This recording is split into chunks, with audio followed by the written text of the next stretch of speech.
नमस्कार मंडळी, स्वागत आहे तुमचं आपल्या यूट्यूब चॅनलवर. तू ही रे माझा मितवा या मालिकेच्या आजच्या भागामध्ये आता अर्णव घरामध्ये विचार करत असतो राकेश बाबतीत की राकेश जिजूंचं काय चाललंय नेमकं, मला काही समजत नाही आहे.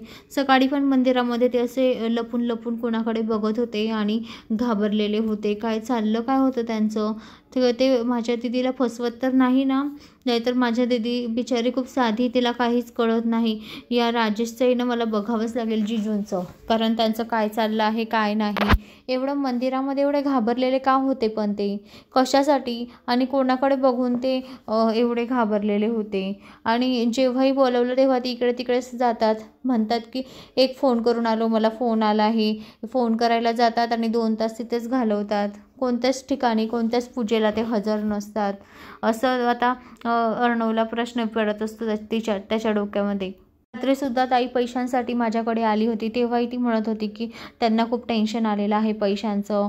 आणि मग एवढे पैसे कशासाठी लागतात, दर महिन्याला तर आपण देतो त्यांना पैसे, त्यांना चेक देतो, मग आता कशाला पैशांची गरज आहे, नेमकं काहीतरी आहे. माझ्या ताईला अंधारात तर ठेवत नसेल ना जिजू, असं तो म्हणत असतो. असे त्याच्या मनात विचार येत असतात. तेव्हा आता अर्णवच्या डोक्यात एक विचार येतो की ताईने सांगितलेलं होतं त्या ड्रावरमध्ये मोबाईल ठेवला आहे, त्यामध्ये फोटो आहे म्हणून, तुमचे आजचे सगळे फोटो त्या ड्रावरमध्ये ठेवलेले आहे. तेव्हा आता अर्णव ते ड्रावर उघडतो आणि तो मोबाईल हातात घेतो. तो मोबाईल हातात घेऊन तो आता फोटो चेक करत असतो, फोटो बघत असतो की मोबाईलमध्ये फोटो कुठे आहे. मग त्याला ईश्वरीचे आणि त्याचे फोटो दिसतात. तर आता ते फोटो पाहून तो इतका खुश होतो की खूपच. तरीसुद्धा त्याच्या डोक्यातले ते विचार जात नसतात की ताई आपल्याला कशी म्हणत असते की अरे त्यांना मदत करशील का. मी त्यांना सांगते की आपला चिंटू आहे ना, चिंटू मदत करेल, तुम्ही टेन्शन नका घेऊ. चिंटू इथे बसलेलाच आहे रिकामा पैसे देण्यासाठी, पण नेमकं काम काय करतो हा, तो आता त्याने सगळं मामाला सांगितलेलं असतं. तर आता मामा सगळं तपास करून आज येणार असतो. तर आता मामा सगळं आता खरं काय आहे ते आता अर्णवला सांगेल. तर आता ते झाल्यावर अर्णवला आता ईश्वरीचा आणि त्याचा फोटो दिसतो. कसे ते दोघं त्या जात्याने पीठ दळत आहे आणि दोघंही किती खुश आहे, किती दोघंही एकमेकांसोबत हसत आहे आणि त्यांची बॉन्डिंग पण किती छान आहे. त्याला असं वाटत असतं की ही माझ्या आईच्या रूपामध्ये लावण्या नाही तर ईश्वरीच आहे, कारण ईश्वरी बिलकुल माझ्या आईची सावलीच आहे, असे त्याच्या मनामध्ये विचार येत असतात. आणि तो म्हणत असतो की ईश्वरी, खरंच आज तुम्ही खूप काही केलं आज माझ्यासाठी, कारण माझ्या आईची जी इच्छा होती ती आज पूर्ण झाली, शिवपार्वतीची पूजा आज पूर्ण झाली, असं तो म्हणत असतो. आणि त्या फोटोकडे बघून हसत असतो. त्याला खूप आनंद होत असतो ते फोटो बघून, कारण ईश्वरीच्या चेहऱ्यावरचे हावभाव, मग त्याच्या चेहऱ्यावरचे हावभाव असे त्याला मजा वाटत असते. तर आता दुसरीकडे ईश्वरी खूप टेन्शनमध्ये असते, कारण ईश्वरीचे बाबा आलेले असतात, ते लग्न ठरवण्यासाठी आलेले असतात. तेव्हा आता ईश्वरीला हे विचार मनात येऊन खूप टेन्शन आलेलं असतं की मी तर अजून लग्नाला तयार नाही आहे आणि बाबा माझं लग्न का जमवायला इथे आलेले आहे, पण काय गरज आहे एवढ्या लवकर, मला अजून लग्न नाही करायचं आहे. तिच्या मनामध्ये अजून राकेशविषयी काहीच नसतं. म्हणजे ती म्हणत असते राकेशजी, पण लग्नाविषयी ती अजून तयार नसते. पण तरीसुद्धा तिला तिचे आठवतात, तिला तिचे बाबा म्हणतात की ही तर लग्नाला तयार होणार नाही, पण आपण तिला जबरदस्ती तिचं लग्न करून द्यावं लागेल, कारण ती मोठी होईल पण तरीसुद्धा तयार होणार नाही लग्नाला. हे सगळे क्षण तिला आता आठवत असतात. तर आता दुसरीकडे राकेश आता फोनवर बोलत असतो. तेव्हा आता फोनवर आता ईश्वरीच्या आत्याचा फोन आलेला असतो की तुमची लग्नाची तारीख काढण्यासाठी आता ईश्वरीचे बाबा आलेले आहे. तर आता हे ऐकून राकेशला खूप चांगलं वाटत असतं, खूप मजा येत असते की अरे वा, आता ईश्वरीचं माझं लग्न होणार. तेव्हा आता राकेश फोन ठेवतो आणि विचार करत असतो, अरे वा, ईश्वरीची आत्याबरोबर मला सगळ्या खबरी देत असते, कोणी देऊ का नको देऊ, पण तिची आत्या सगळ्या खबरी देते मला, आणि तेही माझी इंदोरी जिलेबी आणि माझं लग्न. वा, मी हे स्वप्नसुद्धा पाहू शकत नाही.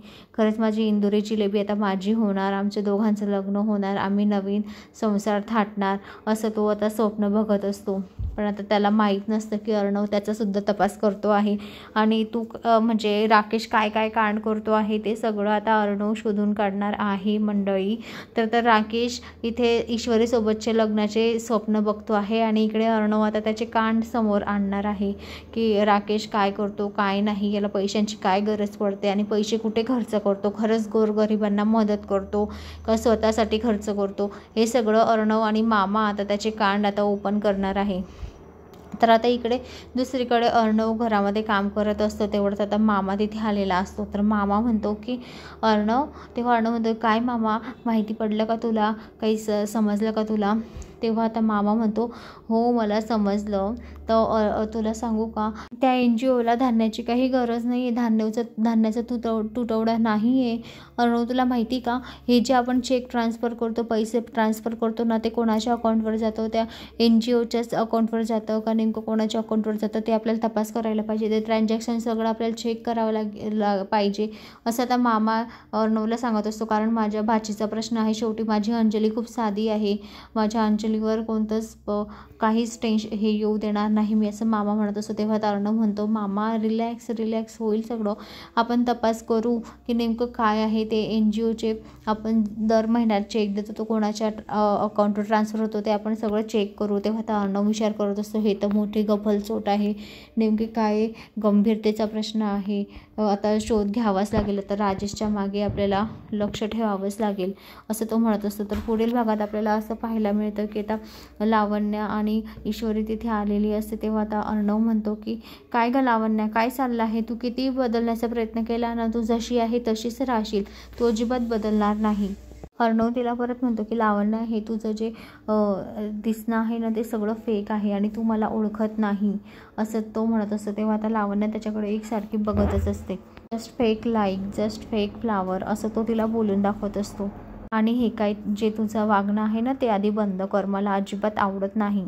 अर्णव आता हे सगळं लावण्याला ईश्वरी समोरच बोलत असतो. कारण ईश्वरी समोर असताना तो तिला मोठ्याने ओरडत असतो. तेव्हा आता लावण्याला खूप राग येतो अर्णवचा.